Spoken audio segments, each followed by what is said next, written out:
Y en este lunes nos acompañan, estamos acá en el primer café con Alberto Mayol, dirigente del Movimiento Democrático Popular. ¿Qué tal? Buenos días, Cecilia. Integrante del Frente Amplio, por supuesto. ¿Cómo te va, Alberto? También estamos con Aldo Casinelli, director ejecutivo del Instituto Libertad. ¿Cómo te va? Muy buenos días, muy bien. Tú sabes que recién dije el Instituto Nacional, me equivoqué. Yo te escuché. Bueno, centro de pensamiento está un poquito pasado para ser claro, ya. Renovación Nacional. Del Partido Renovación en Libertad. Claro. Hace rato que dejé el colegio, pero te lo agradezco. Estamos también con Patricio Zapata, que es el presidente del Centro Democracia y Comunidad, abogado constitucionalista, demócrata, cristiano. ¿Cómo te va, Patricio? Bien, Cecilia, buenos días. Buenos días. Y también ya viene en camino la secretaria general de Bópoli, que nos va a acompañar este lunes, Luz Poblete. Ahí viene entrando al estudio. Hola. Luz Poblete. Nos acompaña, como cada mañana, la Universidad Alberto Hurtado. Según el último informe del Sename, el 69% de los menores declaró haber sufrido abuso sexual y un 84% duros castigos. Infancia vulnerada y otros temas de violencia serán analizados por expertos en psicología social en la charla Bienestar en contexto de adversidad, que se realizará mañana en la Universidad Alberto Hurtado. Bienvenidos a Pensar, Universidad Alberto Hurtado. No podemos dejar de comentar nuestro tradicional bloque futbolero de los lunes. Alberto Mayol, que es un azul. Sí, bueno. Triunfo más importante el de ayer. Tienes a los de la Católica con... sí. Nervioso. O sea, la verdad es que esto era insospechado hace un mes, hace 2 meses ni hablar, claro. Hace 3 ya era una fantasía absurda, digamos. La verdad es que es bien impresionante, con una buena racha, claro, la U se puso ahí al lado de la Católica y lo está presionando ya con bastante peso. Para la Católica no es tan sencillo, porque evidentemente en estas cosas, tal como a la U le cuesta mucho enfrentar, por ejemplo, a Colo-Colo, porque tiene más títulos, qué sé yo, a la Católica le pasa un poquito con la U también, entonces ya la cosa se le puso un poco más difícil. Igual quedan solo 2 fechas y ganar 2 partidos para alguien que quiere ser campeón no debería ser tan difícil, pero bueno. Bueno, poniéndole un poquito de presión adicional. Claro. Un poquito de presión, está bien, además, un campeonato que si no, imagínate. El sábado de la noche celebrando entonces, Alberto Mayol. Oiga, sí. Audax Italiano, Aldo. Sí, regaló un empate con el error del arquero, el error al último, o sea, a minutos de descuento. Ya se le suelta la pelota en el área, en un centro intrascendente, pero bueno, las finales son para ganarla y hay que ponerle emoción. El sábado en la Cisterna con Palestino. ¿Y? De nuevo, esperemos el 2-0 para que levante la Copa el Audax. Así que seguimos. No, las finales hay que jugarlas y así como también hay otro partido ayer interesante. Patricio, ¿cómo te fue a ti?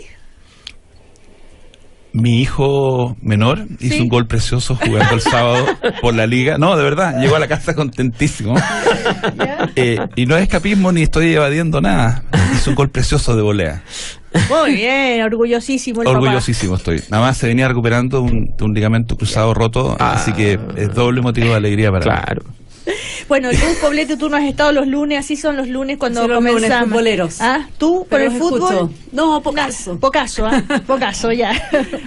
Bueno, oigan, teniendo en cuenta que está acá Alberto Mayol, que hace parte del Frente Amplio, respecto a esto que se ha conocido sobre la reunión del diputado Boric en París con Ricardo Palma Salamanca, recordemos, condenado por el crimen de Jaime Guzmán. Hay...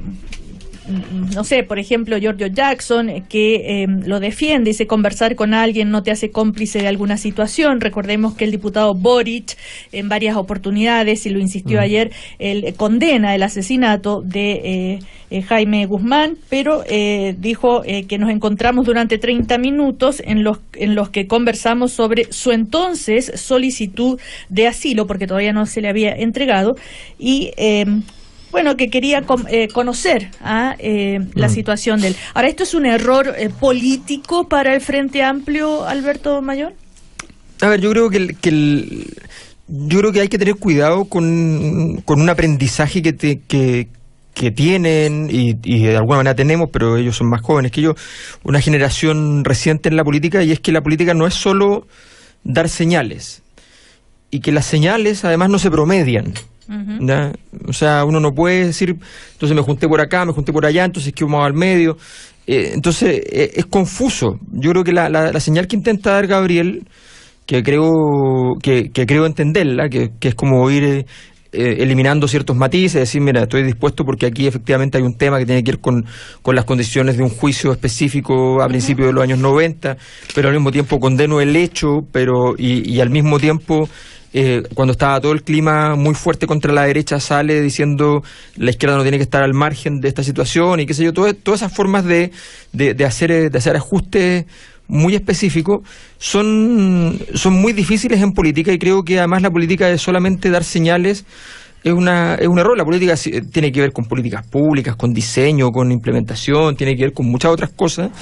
Y creo que hay que estar atento a ese tipo de acciones, y no solamente entonces a tratar de dar señales comunicacionales o simbólicas, que además son confusas. Insisto, es difícil de entender para una persona que intenta, yo lo entiendo, pero yo conozco bien la interna, qué sé yo, pero es difícil de entender para cualquier persona que esté con Palma Salamanca condenando el asesinato de Guzmán, y al mismo tiempo que esté que haya estado tan fuertemente, tan enfáticamente cambiando el clima, de hecho político, señalando que la izquierda tiene que hacer su propia autoevaluación respecto a sus propias actuaciones en derechos humanos, que este no es el caso en todo caso, pero cuando empieza a hacer ese tipo de observaciones, bueno, sería bueno también entonces que esa conversación con Palma Salamanca tenga un juicio, si quiere entrar en ese juicio histórico, se entra en el juicio histórico en su totalidad, del hecho, de las consecuencias del hecho, de una serie de situaciones. Yo creo que dar estas señales se generan escenarios de relativa confusión. A eso se le añadió el impasse de la moto, que añadió confusión a la escena, porque además lo dejan como hacer noticias al mismo tiempo dos veces con cosas que son polémicas, por decirlo menos. Claro. A propósito, si alguien no sabe lo de la moto, el diputado Boric tuvo un control policial, la moto él no tenía la licencia de conducir adecuada, los papeles de la moto estaban vencidos, y él mismo a través de red social, y andaba sin los lentes, que es cuando uno tiene el carnet de conducir con lentes, además, tiene que, sí. Entonces, él mismo a través de redes sociales, en Twitter, aclaró y comentó antes de que se supiera por la prensa todo lo que había sucedido, reconoció todo, y bueno, en fin. Pero son un fin de semana negro, pero por supuesto lo de la reunión con Palma Salamanca le ha generado mucha más controversia con la derecha, ¿no es cierto? Aldo Casinelli. Sí, escuchando atentamente a Alberto, me venía a la mente esto de las señales y el ruido. Respecto de lo que ha planteado Boric. O sea, no puede estar en los dos lados al mismo tiempo, no puede pretender cambiar la política y hacer la política que se estaba haciendo antes. No puede estar a favor de la democracia y estar con una persona que atentó contra la democracia matando a un senador en democracia. No puede estar en una posición que quiere cambiar una izquierda y ponerse precisamente al margen de un colectivo o un movimiento que trata de hacer las cosas de manera distinta. Entonces yo creo que eso es lo que está afectando a Boric, y yo creo que eso es lo que le va a pasar la cuenta. Y lo que me llama la atención, me da la impresión, y por eso me venía a la mente esto de las señales y el ruido, que si bien se juntó, y ese es el hecho concreto, con Palma Salamanca en Francia, que es un prófugo de la justicia chilena, es un condenado en Chile, que tiene varios delitos, además, no solamente en Chile, sino que también en México, por el cual se le está buscando. Creo que la forma en la que él se expone en esta situación es lo más riesgoso para la manera que él esta lógica de hacer un cambio en la política chilena, que es para lo cual asume, y en lo cual él tiene una posición interesante y una expectativa de futuro muy relevante dentro de la izquierda. Y creo que con esto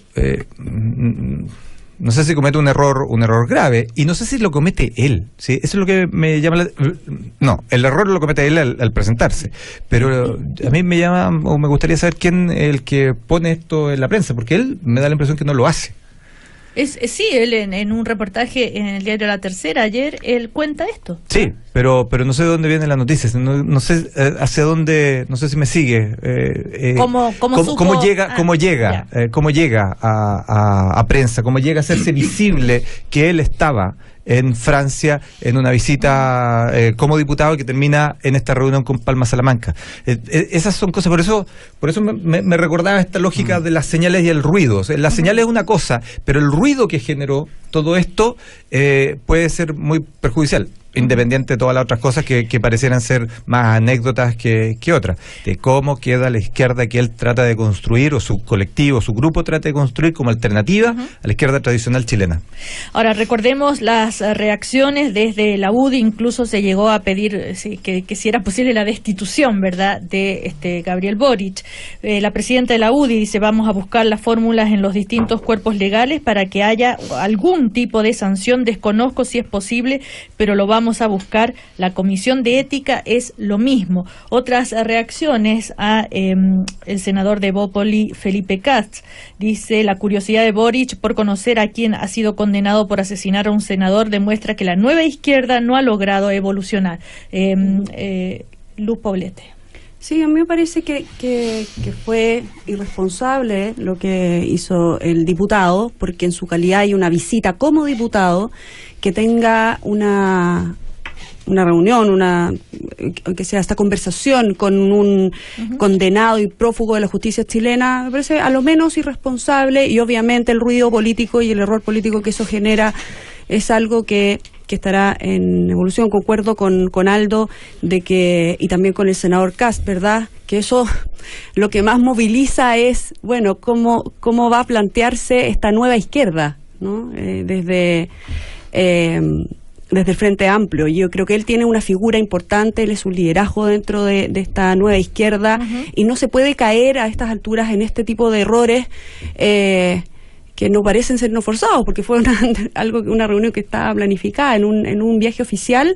Me parece irresponsable. Patricio Zapata. Mira, yo tengo que decir que a mí me parece que Gabriel Boric ha estado tratando en el último tiempo de escapar un poco de la lógica del blanco y negro. Entonces, antes de emitir un juicio sobre este episodio, quiero enfatizar eso. Sobre el tema de los derechos humanos, sobre el tema de la transición, sobre el tema...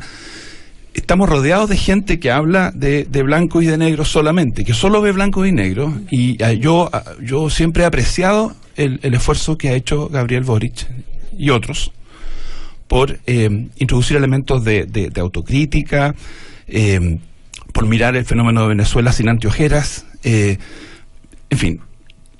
Desde ese punto de vista es bien dramático el tremendo error, porque la verdad es que no logro entender qué curiosidad, qué interés intelectual, qué convicción ética, qué razón puede haber para destinar parte de una visita, una escala, de un viaje más largo, a ir a conversar con una persona que es un pistolero, que participó en secuestros, en asesinatos, confesado por él, más allá de las condiciones o circunstancias del juicio 92-93.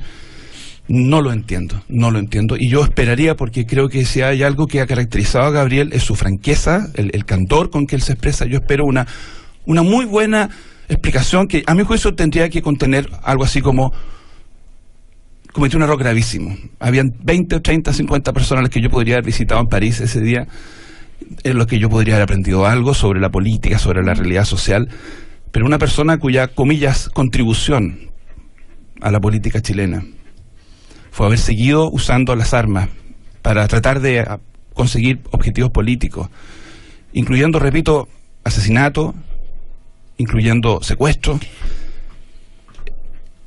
se metriza dramáticamente una construcción. Pero no quiero hacer juicios definitivos, porque yo quiero apreciar el esfuerzo que ha hecho Gabriel. Son muchos testimonios de autenticidad de parte de él, así que eso no puedo sumarme tampoco a la retórica abusiva en contra, porque aquí salgamos un poquito de la cosa de decir que antipatriota, de que lo hace cómplice de algo.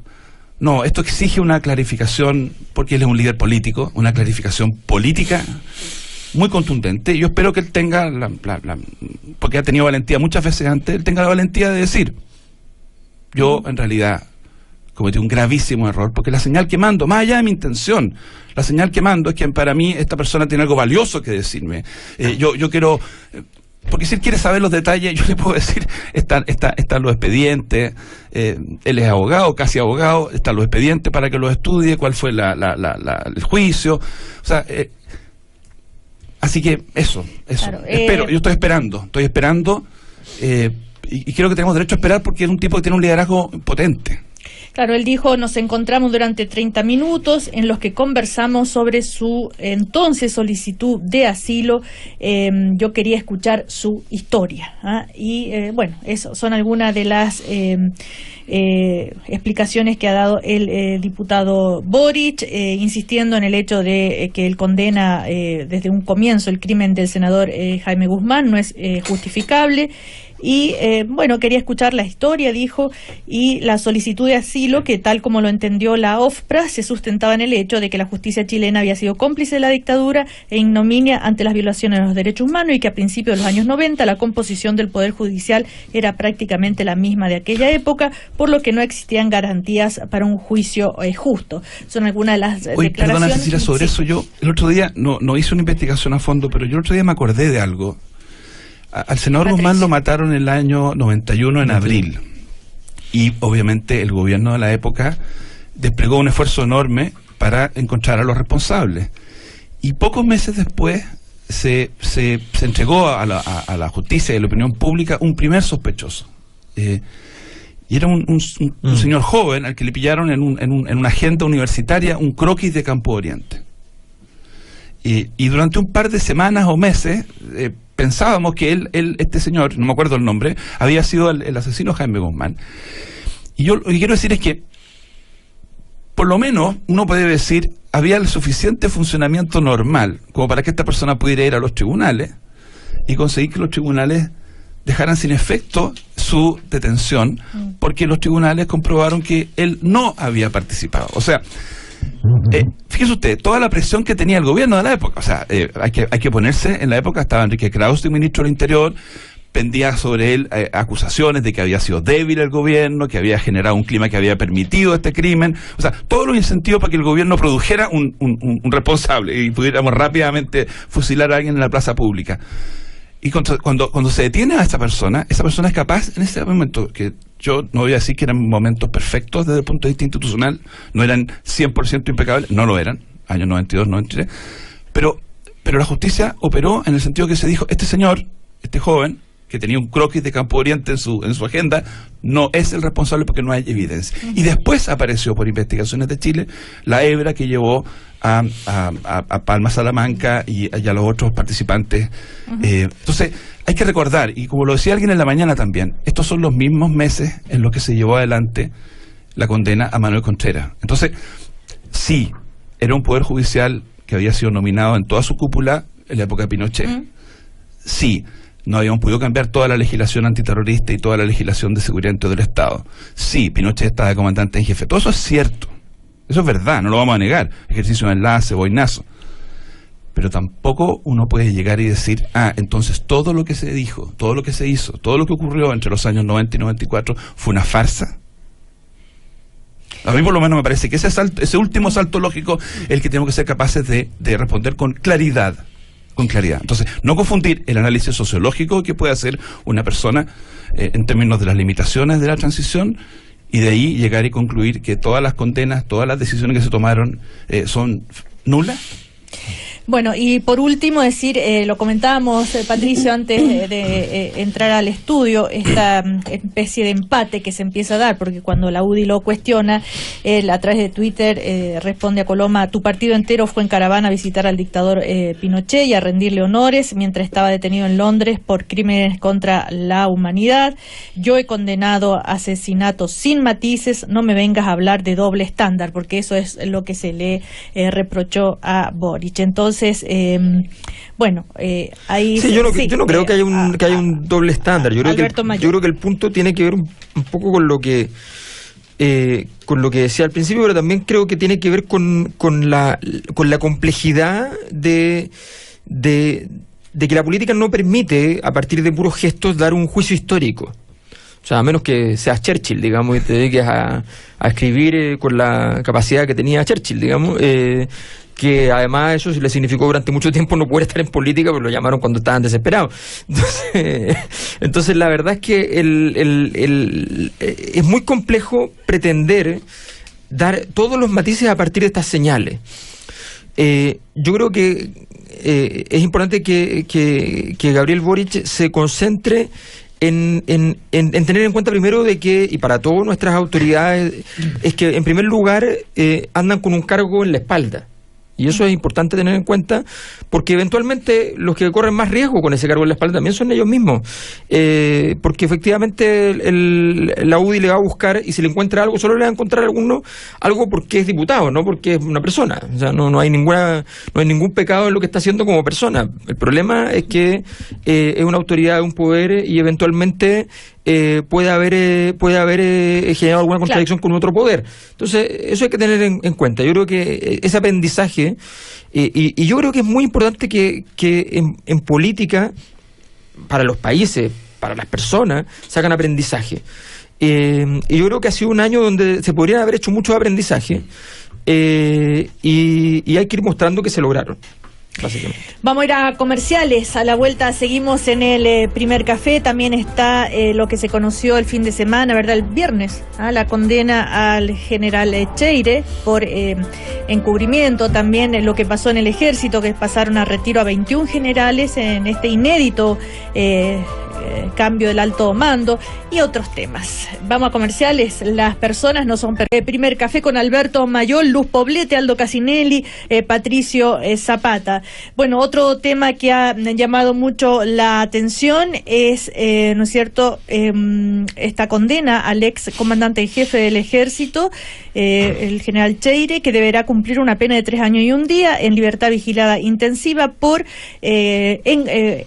cómplice a encubridor en el tema en los hechos de la caravana de la muerte. Patricio Zapata me contaba que se leyó todo el fallo del juez Carroza, y más allá de la condena, el general Cheire quedó impactado al recordar los detalles, ¿no?, de lo que pasó en La Serena. Sí, yo te contaba, Cecilia, que uno tuvo la oportunidad de leer hace muchos años no sé, la caravana de la muerte y las investigaciones periodísticas de Patricia Verdugo, las cosas que ha escrito Mónica González. Pero hay algo que tienen las sentencias judiciales en su frialdad, en su descarnada descripción, que igual conmueve leer una vez más qué fue lo que ocurrió en esos días de octubre del 73. Y si estamos hablando de lo que pasó en octubre del 73, es porque tuvieron que pasar 25 años para que el juez Juan Guzmán empezara a investigar el 98. Y si estamos hablando de eso hoy día, es porque las personas han defendido su situación, han presentado recursos. Esto lo digo por si alguien, espero que no haya nadie, pero alguien está escuchándonos y dice, ya volvieron a hablar de lo que pasó en el 73. No, si estamos hablando de eso, entre otras cosas, es porque no hubo justicia cuando debió haber habido. Repito, es bien terrible leer hasta qué punto el mando máximo del Estado chileno, el general Pinochet, envía a un delegado personal a 8 o 9 ciudades del país a matar gente, y sacan gente de la cárcel. y se miente porque se dice que hubo condenas, no hubo condenas, no funcionó el Consejo de Guerra y se mata gente. En algunos lugares se hizo desaparecer los cuerpos, en otros lugares se enterraron en una fosa común y no se le entregó el cuerpo a su familia, como es que lo ocurrió en La Serena. O sea, en La Serena se le dijo a las familias al día siguiente, su hijo, su esposo, su marido fue fusilado porque es un traidor a la patria, porque cometió el más grave crimen que se puede cometer. ¿Quiero el cuerpo de mi hijo, mi marido, mi esposo? No se lo vamos a entregar.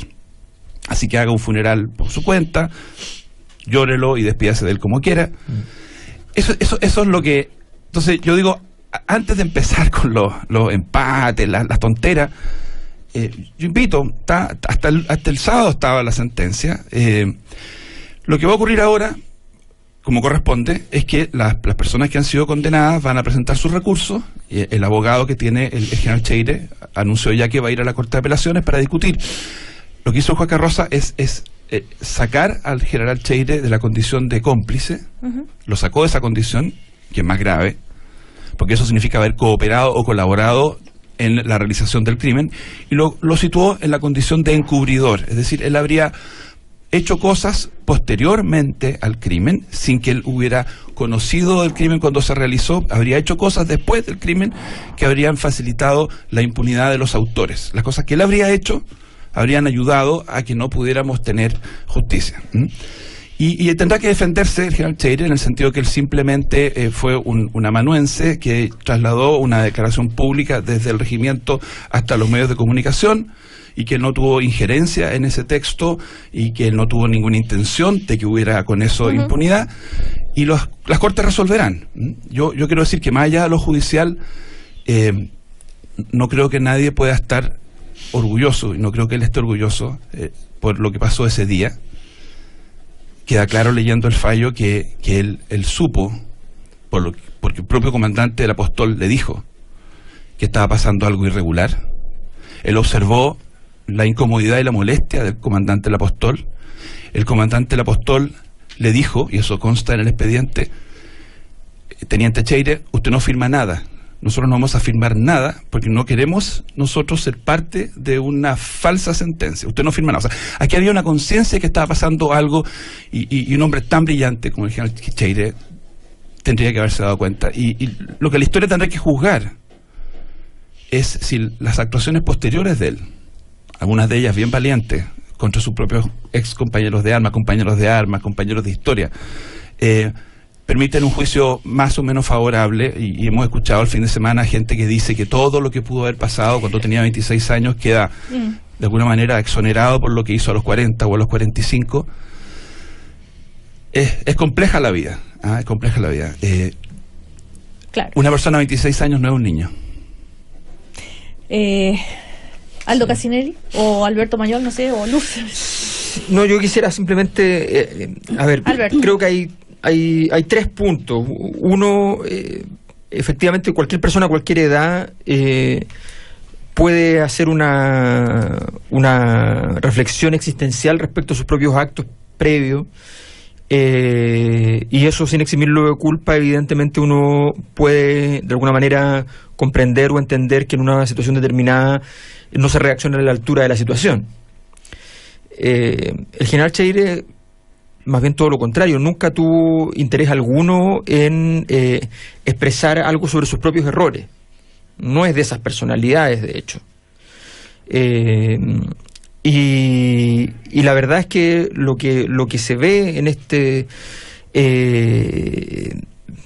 en los antecedentes que hoy día conocemos es, en primer lugar, una situación que conduce hacia la incomodidad, que era el segundo punto que me parece importante destacar, que es la incomodidad frente a esta figura tan importante para el diseño de la transición. Y esto habla de los errores de cuando uno quiere producir un efecto que es fundamentalmente simbólico y comunicacional, lo que hizo Ricardo Lagos. Ricardo Lagos quiso inventarse una transición que no existía, y esa es la verdad de Ricardo Lagos. Y es lamentable que con la estatura de Ricardo Lagos, la capacidad intelectual de Ricardo Lagos, él se hubiese inventado todo esto que estaba establecido a partir de un par de pilares, desde la puerta de Morán de 80, la nueva constitución sin nueva constitución, y el general Cheire como el renovador de la estirpe, de una estirpe manchada de sangre que tenía que renovarse por obligación. Y sin necesidad de generar entonces un estruendo al interior del mundo militar. O sea, todas las ventajas de haber hecho un cambio radical sin el trauma de haber hecho un cambio radical. Creo que todas esas comodidades, que muchas veces uno en la política las puede entender porque las situaciones no dan para mucho más, qué sé yo, todas esas comodidades nos entregaron una transición bien incompleta. Y yo creo que aquí de alguna manera se devela mucho de los elementos de la transición con casos como este, con esa sensación de farsa que a la ciudadanía le pesa, porque la figura de Cheire era la figura de la transición en el mundo militar, era la figura de los derechos humanos en el mundo militar. Entonces es muy brutal como señal, y aunque se trate de matizar y qué sé yo, eso tiene un impacto enorme en la credibilidad y en la confianza que tienen las instituciones hacia adelante. En tercer lugar, muy simple, creo que lo que dice Patricio, aquí hay una complejidad, aquí hay una historia de una potencial profundidad enorme. O sea, la historia de Cheire, la historia del mundo militar en Chile, la historia de los que tuvieron que tomar decisiones, los que se fueron de un lado al otro, de los que giraron, de los que no tuvieron los cojones, de los que sí los tuvieron. Toda esa historia es una historia que empezamos recién a vislumbrar. Es curioso que de alguna manera, con esta sensación de que tenemos que mirar para otro lado, hayamos tenido tan poco desarrollo. Yo lo digo ya no desde el mundo político, lo digo desde casi del interés literario, de pensar en cómo estos personajes se pueden plasmar en una reflexión crítica desde el punto de vista de las obras de teatro, las letras, sin caricaturas, sin malos y buenos, sino que tratar de pensar qué significan estos personajes. Creo que nos falta esa capacidad de lectura de la historia, que a veces tanto ayuda a poder ir superando realmente los procesos en los cuales hemos vivido en los últimos 30 o 40 años. Aldo Casinelli. La situación que le tocó vivir en ese minuto al teniente Cheire no era una situación normal, y yo creo que ese es la primera situación o el primer pensamiento que a uno se le viene a la mente. Sí, 26 años no es una persona, o tiene ya raciocinio. Estábamos hablando lo de Boric, cuando uno tiene que tomar decisiones.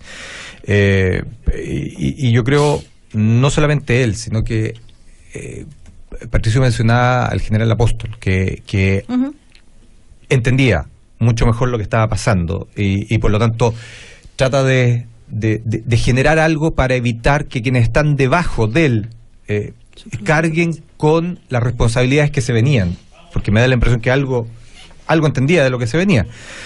Es compleja la posición en que queda Cheire, como también decía en términos del expediente, que él tiene que transmitir algo, tiene que transmitir una noticia. No se entregan los cuerpos, sucede algo al interior del regimiento. Pero ¿qué es lo que pasa después, 30 años después, en esa persona que tiene que asumir también dentro del ejército, en una carrera que lo lleva a ser la primera autoridad del ejército, y reconocer, habiendo vivido una situación como esa, reconocer el nunca más?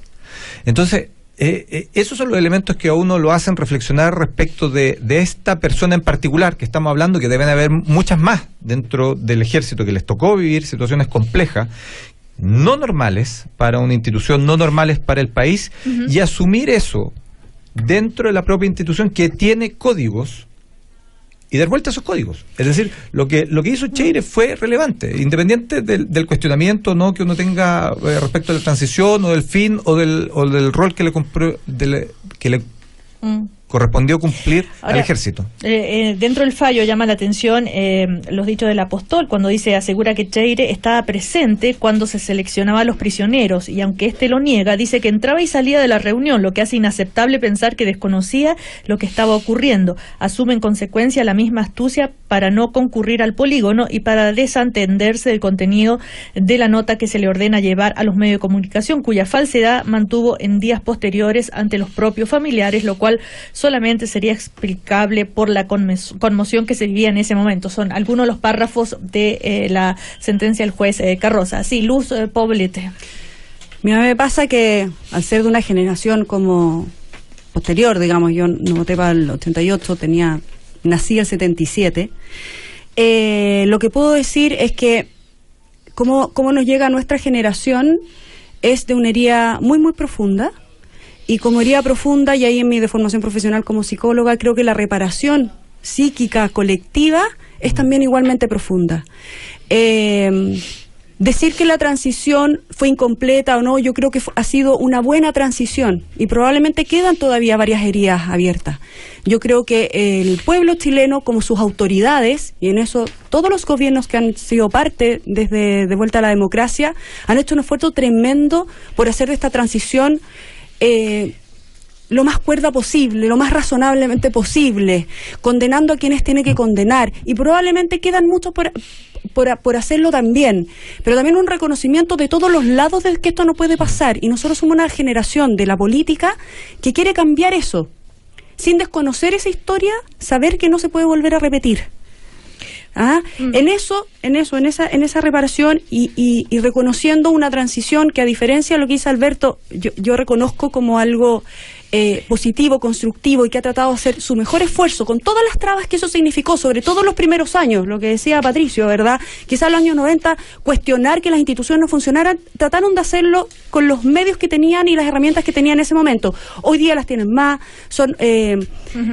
y había que entender también que muchas de esas generaciones eran tenientes, eran subtenientes, muchos alféreces salieron graduados de la escuela militar sin haber cumplido los años para poder hacerse cargo de esta historia que se les venía encima, o de estos hechos que se les venía encima, y que nadie sabía la bola de nieve que se iba a significar después de 17 años y ahora después de 30.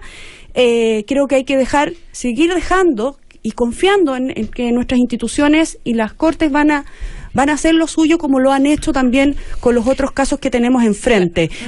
Y solamente quiero terminar sin condenar por eso la brillante carrera del general Cheire, que en una contradicción probablemente interna, personal, de conciencia, como de muchos, y eso hablo de lado y lado, tanto los militares o ex militares, como también mucha gente de izquierda, que hoy día sí tiene cargos públicos y sí estuvo en ese momento, y te aseguro que pensaban muy distinto en ese momento como piensan ahora, también hagan ese mea culpa y sigan reparándose internamente para que podamos seguir adelante y mirar el futuro. Patricio Zapata, muy breve, nos vamos a comerciales.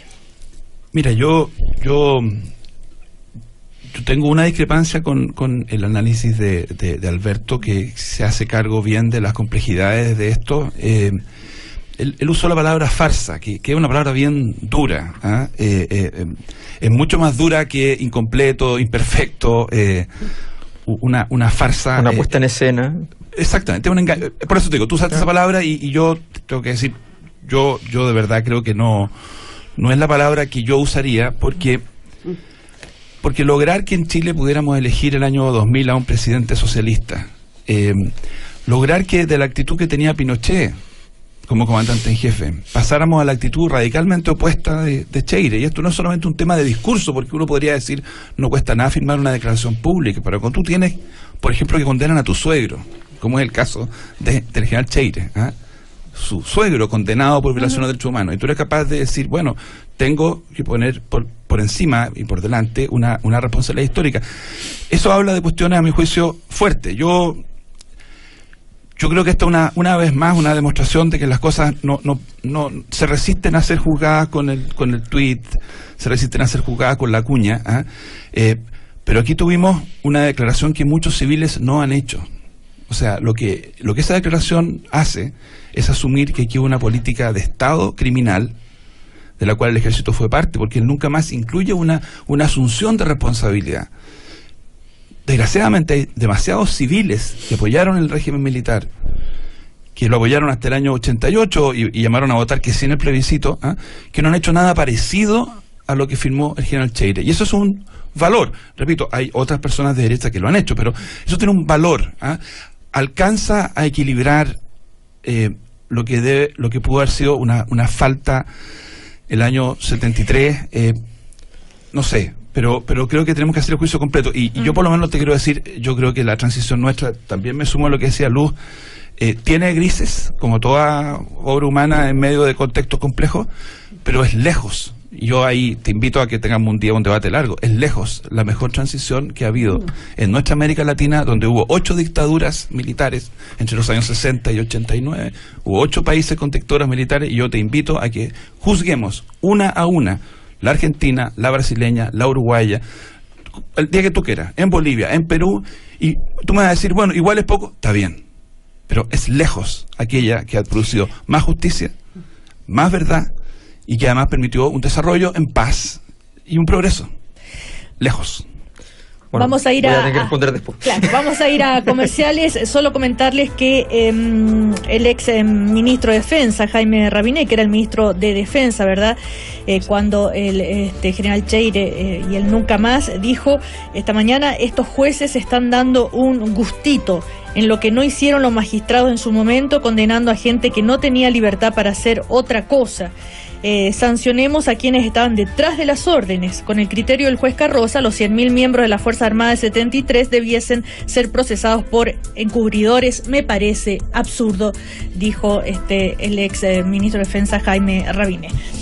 No vamos a comerciales. La familia siempre está contigo, y aunque a veces no nos entendamos, ella le da más sentido a tu vida. Parque del Recuerdo, tu familia es tu mejor legado. Y ANSA 0K ofrece una amplia... Último bloque del primer café con Alberto Mayol, Luz Poblete, que es la secretaria general de Evópoli, Aldo Casinelli, el director ejecutivo del Instituto Libertad, y Patricio Zapata, presidente del Centro Democracia y Comunidad. Alberto, antes de irnos a comerciales, tú querías decir algo más sobre el caso Cheire y pasamos a otro tema, si les parece. Sí, yo solamente quería decir que efectivamente, si en el momento en el cual el general Cheire estaba por asumir su cargo, hubiese dicho lo que había ocurrido, que sabía que era algo que ponía en vulneración y vulneraba las posibilidades, incluso el desarrollo de la transición, si esto se sabía antes, habría generado una crisis. Si lo hubiese puesto sobre la mesa, o si hubiese hecho el acto de salirse, de haber dicho, ¿sabes qué? Yo viví una situación en la cual sencillamente yo quedo expuesto y dejo expuesto a toda mi institución si es que yo asumo. Yo creo que eso son los momentos en los cuales la política se construye con la profundidad necesaria para que efectivamente se puedan resolver las situaciones. Aquí hay personajes en la historia de Chile que no tuvieron el decoro y la decencia de salirse de la política después de lo que habían vivido, y otros que sí lo hicieron. Y me parece que en ese sentido hay que tener claro que también ese gesto, por mínimo que sea, donde tu carrera y una serie de cosas pueden quedar truncadas, pero que finalmente dan cuenta de la profundidad de lo que quieres hacer. Yo creo que el general Cheire nos expuso a todos, expuso a todos los que confiaron en él, y hoy recién se está viendo una verdad que él debió poner sobre la mesa en su momento. No lo digo no es lo que me caracteriza el puritanismo político. No creo creo que la política muchas veces hay que asumir ciertos costos, pero creo que ha sido un costo mayor, que significa que los libros de historia no va a ser fácil contar cómo fue el cambio de los derechos humanos en el ejército, y al mismo tiempo decir cuál era la situación de su comandante en jefe. A propósito de eso, recordemos que el ejército descarta que el nuevo alto mando que se ha nombrado, ¿verdad?, en el ejército, en la Fuerza Armada, tenga vínculos con derechos humanos, con problemas de derechos humanos. Detallan que los oficiales egresaron de la escuela militar entre 1980 y 88, y el ministro de Defensa, Alberto Espina, dijo que no tenemos información de ningún general vinculado. Todo esto además relacionado con que pasaron a retiro 21 generales en este inédito cambio del alto mando, y que está relacionado también en medio de las diversas investigaciones por supuestos fraudes al fisco que se están llevando a cabo en la Fuerza Armada, en el Ejército. Entonces ahí hay semana marcada por esto. Es interesante también que en nuestra transición los casos más emblemáticos que han afectado a quienes están involucrados en casos de derechos humanos, y por los casos que han tomado costo, es por casos económicos, que es lo que pasó con Pinochet finalmente, que por delitos económicos, que más que por los delitos de derechos humanos mismos.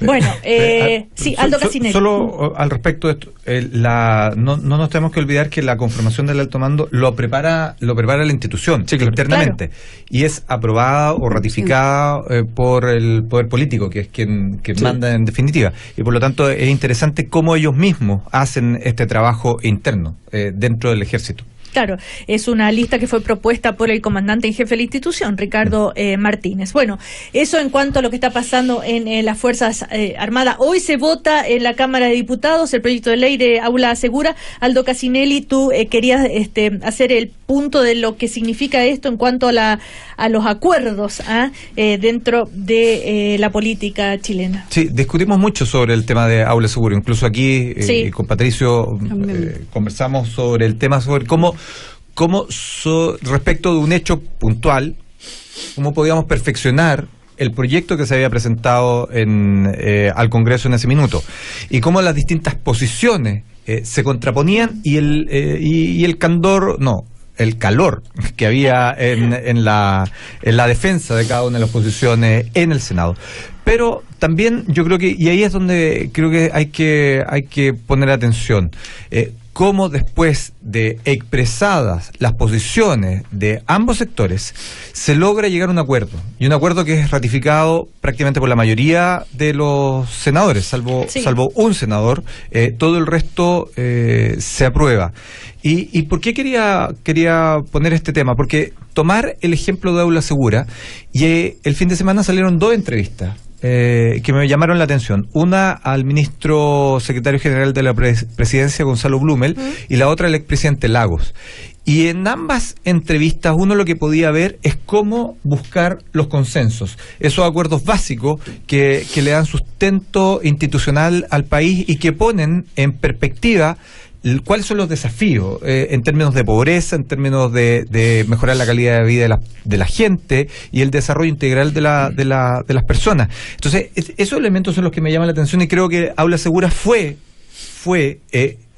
los dos momentos, la confrontación extrema en un momento muy crítico, pero después la capacidad de ponerse de acuerdo. Y como hoy día se vota, me parecía interesante hacer este contrapunto en la búsqueda de los acuerdos que son tan necesarios para el desarrollo del país. Ahora, hay que decir que todavía se mantienen diferencias en la oposición. De hecho, el diputado socialista Juan Santana adelantó que van a intentar reintegrar las indicaciones rechazadas por la comisión. En fin, no es llegar y votar solamente, va a haber discusión. Es que eso es parte de, pero ese acuerdo es lograr sacar adelante el proyecto que tiene puntos en confluencia. Por eso decía las 2 entrevistas que aparecieron este fin de semana entre el ministro Blumel y el expresidente Lagos, que ponen esta lógica de desarrollo del país.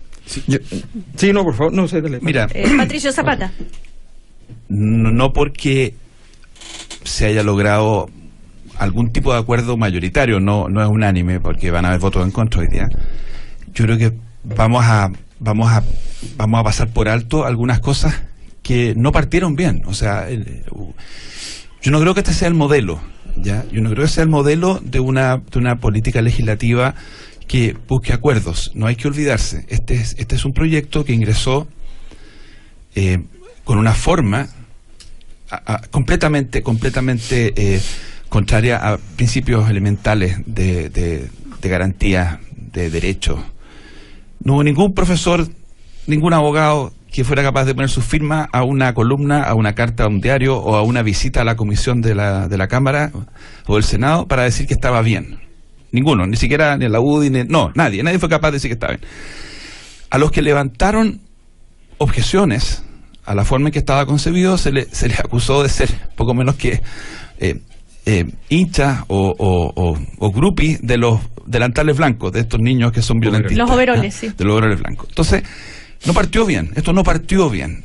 Yo me alegro que en la mitad del camino se haya bajado la retórica. Ayudó al gobierno que el clima de opinión pública, y eso es muy explicable, es muy lógico, el clima de opinión pública está completamente alarmado, completamente choqueado por las imágenes que hemos visto. Son imágenes tremendas de una profesora arriesgando su integridad física, arrojándole objetos a un profesor, a un funcionario. Entonces, claro, eso estaba muy detrás, pero yo le recomendaría al gobierno, y tengo el máximo respeto por Gonzalo Blumel, que la próxima vez lo hagan bien desde el principio. Es decir, partamos con un lenguaje más inclusivo, más abierto, más respetuoso, no descalificar al que haga observaciones. El proyecto que se va a votar hoy día es muy distinto. Hoy día viene un paralelo en la tercera. Ya no parte expulsando el director, parte suspendiendo. Yo creo que no fue feliz ese primer mes. No fue feliz. Yo me sentí muy incómodo porque resulta que cuando uno decía, oye, no nos hagamos cómplices de una cosa donde podamos condenar a alguien que no sea el culpable, preocupémonos de la inocencia, pucha, eso se transformaba en una especie como de cómplice de la violencia. Entonces, yo me alegro que se haya generado un espacio de conversación, pero en la línea de una cosa que escribió Alberto. Yo le leí una cosa a Alberto hace una semana atrás. Yo creo que el tema de la violencia en ciertos espacios educacionales es un tema que es mucho más profundo. El proyecto amplió la mira. Hay violencia de los niños, pero también hay violencia de los profesores, hay violencia de los funcionarios. El tema de la violencia es un tema que es mucho más complejo que suspender o expulsar rápido. Y este proyecto entonces es una buena señal, es una buena medida, pero para el próximo proyecto yo invito al gobierno a que no parta con un cierto bullying comunicacional. Le resultó esta vez, pero puede que la próxima vez no le resulte. Alberto Mayol. Yo creo decir, a ver, yo de verdad encuentro que toda esta discusión a mí me da un poco de vergüenza. No hay ningún académico de derecha, ninguno que esté vinculado al mundo de la educación, que apruebe el proyecto, que considere que es valioso.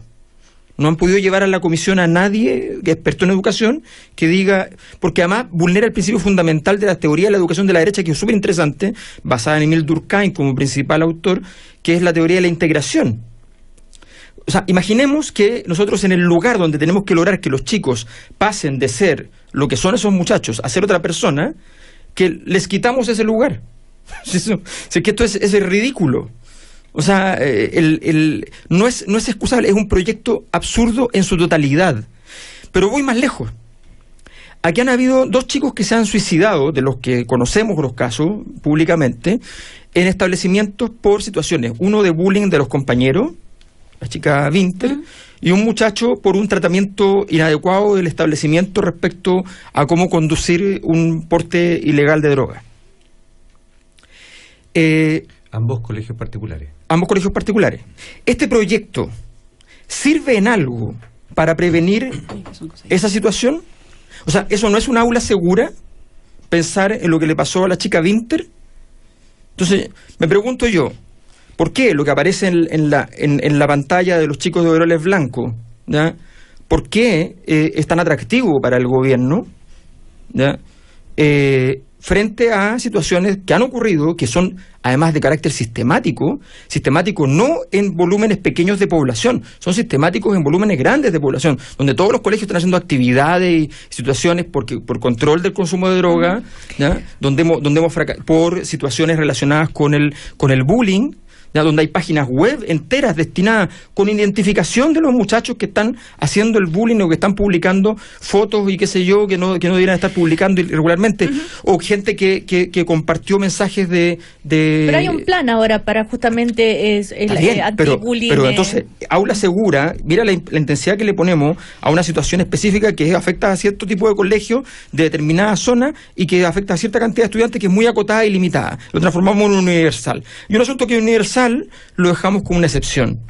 Entonces, hacer política así es una vergüenza, es una caricatura, es una ridiculez, y además no soluciona el problema, que es lo más grave, sino que al contrario, como explicábamos en esas columnas que mencionaba Pato, lo único que hace es aumentar el problema. Sí, Luz Poblete. Bueno, opinar sobre eso, que esperamos obviamente que se apruebe esta ley, y yo rescatar la discusión que se ha dado en torno a eso, porque es tomarse el aula segura en toda su complejidad como un tema serio, que había que hacer algo al respecto, y creo que las modificaciones que justamente mencionaba Patricio, que salieron en esta comparación que se hizo, son bastante rescatables, y yo creo que si hay que seguir discutiéndolas porque hay que sacar un buen proyecto de ley en torno a eso. Ahora, respecto de las formas de violencia, efectivamente hay otras formas de violencia que están llevando a las tremendas tasas de suicidio que tenemos en nuestros adolescentes, que tiene que ver con el bullying y el ciberbullying. Lo trabajamos fuerte, hay proyectos de ley, hay varios parlamentarios que lo están trabajando, uno de ellos es Evópolis, Sebastián Keitel, con respecto al ciberbullying y cómo no solamente los padres hacerse cargo, sino que también las instituciones educacionales. O sea, creo que esa forma también de violencia es radical y lleva a la muerte a nuestros jóvenes, digamos, y eso es algo que hay que tratar. Entonces, es un tema más profundo, es un tema más amplio, pero por algo hay que empezar y creo que el gobierno se ha hecho cargo de eso. Les cuento que apareció la encuesta CADEM que dice que la aprobación del presidente Piñera registró una baja de 4 puntos, quedando en 44%, pero interesante respecto a los inmigrantes. Un 67% de las personas piensa que los chilenos son discriminadores hacia las personas inmigrantes, mientras que un 85% de los encuestados se mostró a favor del plan de regreso ordenado de haitianos. Una frase, Patricio Zapata, tú querías decir algo muy breve, por favor.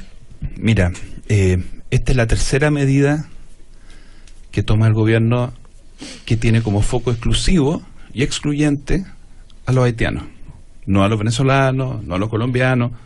La tercera. Primero fue la visa especial en el mes de abril, después fue el plan de reintegro familiar y ahora este proyecto humanitario. Una vez, esto lo dijo una vez Sherlock Holmes, una vez es casualidad, 2 veces es coincidencia, 3 veces es la acción de tu enemigo. A mí me parece que no se ha podido dar ninguna razón de peso para que hayamos tenido una política ad hoc con un grupo. Da para pensar, lo dijo un fin de semana un columnista liberal, un hombre de centro derecha, Covarrubias en el Mercurio. Pensémoslo. ¿Cuánto habla de nosotros como sociedad que nos alegremos tanto de un fracaso? Es un fracaso de unas personas que no pudieron aquí encontrar oportunidad y un fracaso nuestro como sociedad. Ese 82% tiene que hacerse un ejercicio de introspección. ¿Por qué nos alegramos tanto? ¿Por qué van las autoridades máximas del Estado al aeropuerto con fanfarria, como un gran logro que se van 176? No estamos quizás tratando de empatar ese otro video que vimos en enero del año pasado, en que bajaban de un avión ciudadanos haitianos y la persona que filmaba con su celular decía cosas horripilantes del tipo full haitiano, decadencia, qué terrible. Entonces ahora tenemos la imagen inversa. Yo de verdad la imagen inversa en el sentido que ahora se van y hay gente que está tan contenta que se vayan. Pero tú, y el tema, ¿cuál no estás de acuerdo con el plan retorno o la manera en que se hace o la imagen que se muestra? Yo creo que hay que explicar mejor por qué hemos tenido una política distinta con aquellos inmigrantes que son de origen africano. Hay que tener una razón. Yo fui al Tribunal Constitucional representando a 46 diputados a hacer la pregunta. ¿Por qué tenemos el mismo día publicado en el Diario Oficial un decreto con una política para el haitiano y un decreto distinto para los venezolanos? Dígame cuál es la razón. Hay mayor delincuencia, hay menos esto, menos lo otro. Y déjeme decirles que el tema del lenguaje lo despacho de una patada. Porque el otro país con el que hemos tenido una política discriminatoria en el gobierno anterior del presidente Piñera se llama República Dominicana. Hablan castellano en República Dominicana. Pero resulta que es la misma isla que Haití. Y son afrodescendientes. Bueno, llegamos al final del primer café, se quedaron para la próxima seguimos con el debate. Hasta la próxima semana, Aldo. Solo decir una cosa, sí, en el 1650 en el 1650 más del 5% de la población chilena era afrodescendiente. Esa población se mezcló con el resto de la población. Nosotros tenemos casi todos probablemente sangre negra. Sencillamente no es evidente porque eso se fue, el fenotipo se fue diluyendo en el tiempo, pero a todos los que son crespos recuerden, también son negros. Ya. Alberto Mayol, y no se olviden una cosa, a los chechenos, que son los caucásicos, nosotros le decimos los blancos, los rusos le dicen negros. Ah, ya. Bueno, Alberto Mayol, Patricio Zapata, Aldo Casinelli y Luz Poblete, muchísimas gracias. Que les vaya bien. Hasta la próxima. El primer café en cooperativa. Presentaron Scotiabank, WOM y su red 4G de Arica a Punta Arenas. Parque del Recuerdo, tu familia es tu mejor legado. Y ANSA 0K, recupera tu vida sexual en Medical Sex Center. CMR Falabella para los que quieren más. Y Universidad Alberto Hurtado, bienvenidos a pensar. Cooperativa. Todas las noticias, todos los días, todo el día. Es primavera y en Salcobrand queremos que la disfrutes.